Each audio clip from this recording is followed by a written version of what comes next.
Assalamualaikum warahmatullahi wabarakatuh.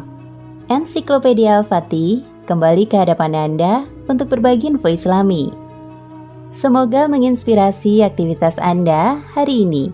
Dan jangan lupa klik tombol subscribe dan aktifkan notifikasi tombol lonceng agar tidak tertinggal berita terbaru dari Ensiklopedia Al-Fatih.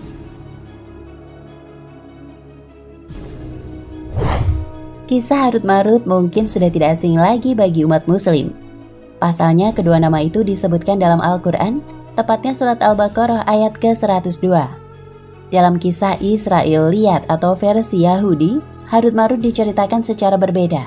Keduanya dijelaskan sebagai malaikat yang tengah diuji Allah. Hal itu karena malaikat tidak setuju dengan penugasan orang soleh sebagai khalifah di bumi, meski orang soleh berbeda dengan manusia biasa. Malaikat berpendapat, jika mereka diberikan nafsu seperti manusia, mereka dapat menahannya lebih baik dari orang soleh. Maka Allah kemudian menurunkan Harut serta Marut ke bumi untuk menguji perkataan para malaikat. Keduanya diberikan hawa nafsu layaknya manusia.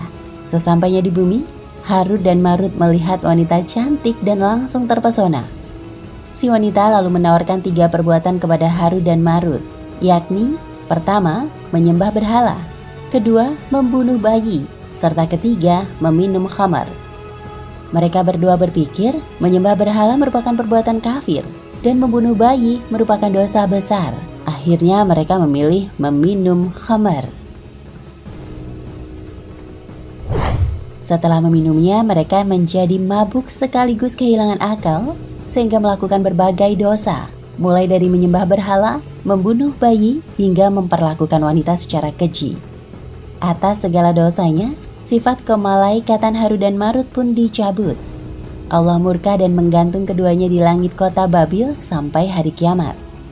Sejak digantung, mereka mengajarkan sihir kepada manusia. Hanya saja kisah versi Yahudi itu dibantah oleh dalil-dalil tentang maksum atau terjaganya malaikat. Ahli tafsir Ibnu Katsir juga menegaskan, cerita Harut dan Marut dari Israiliyat murni berasal dari lisan Yahudi, bukanlah hadis marfu dari Rasulullah SAW. Diutusnya Harut dan Marut untuk mengajarkan sihir kepada warga Babil. Hanya saja bukan untuk berbuat jahat, melainkan hanya untuk menjelaskan hakikat sihir. Mereka mendatangi warga Babil dan menjalankan tugasnya. Harut dan Marut juga mengingatkan supaya tidak menyalahgunakan sihir yang dipelajari untuk berbuat syirik. Sesungguhnya kami hanya cobaan bagimu, maka sebab itu janganlah kamu kafir, kata Harut Marut. Keduanya turut mengajarkan warga Babil cara menghilangkan lingkaran besar sihir buatan Yahudi. Setelah tugas selesai, Harut dan Marut kembali ke langit. Namun warga Babil malah tidak mengikuti peringatan para malaikat tersebut. Warga justru merusak dengan ilmu sihir yang diajarkan, sampai akhirnya kota Babil semakin berantakan. Nah, pemirsa Ensiklopedia Al-Fatih, sampai di sini perjumpaan kita kali ini.